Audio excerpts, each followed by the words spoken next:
वालेकुम। जी, जी, वालेकुम सलाम। जी, इस्तिखारा सेंटर है ये? जी, जी, रूहानी शिफ़ा से बात कर रहा हूँ, बोलें? जी। हेलो, अस्सलाम वालेकुम। वालेकुम सलाम। जी, हमें जो है ना शादी के लिए इस्तिखारा करवाना है भाई की। कोई रिश्ता देखा हुआ है?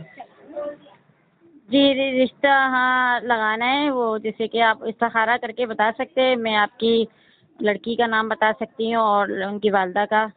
जी, जी, बताएँ, पहले लड़के का नाम बताएँ, आपके भाई का नाम। लड़के का नाम फ़ैज़ान है, उनकी माँ का नाम राजिदा है।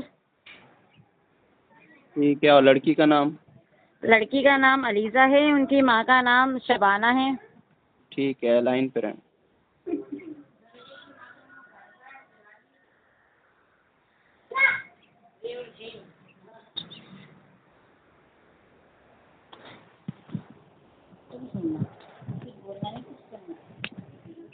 बेहतर है या नहीं?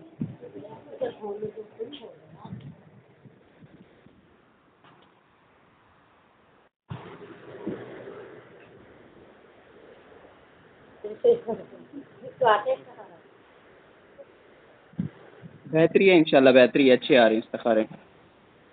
बेहतरी या अच्छी आ रही? जी। सुना होगा तुम लोग ने? हाँ, बेहतरी बोला। बेहतरी बोला? अच्छा है। हाँ। हेलो, जी, जी। सही रहेगा रिश्ता जी, बिल्कुल? जी, ठीक रहेगा इंशाल्लाह। कोई रुकावट तो नहीं होगी? नहीं, अल्लाह पाक आसानी फरमाएँगे इंशाल्लाह, ठीक है? अच्छा। ओके, ओके, फ़ी अमानिल्लाह। अल्लाह हाफ़िज़। अच्छा, अल्लाह हाफ़िज़, सलाम।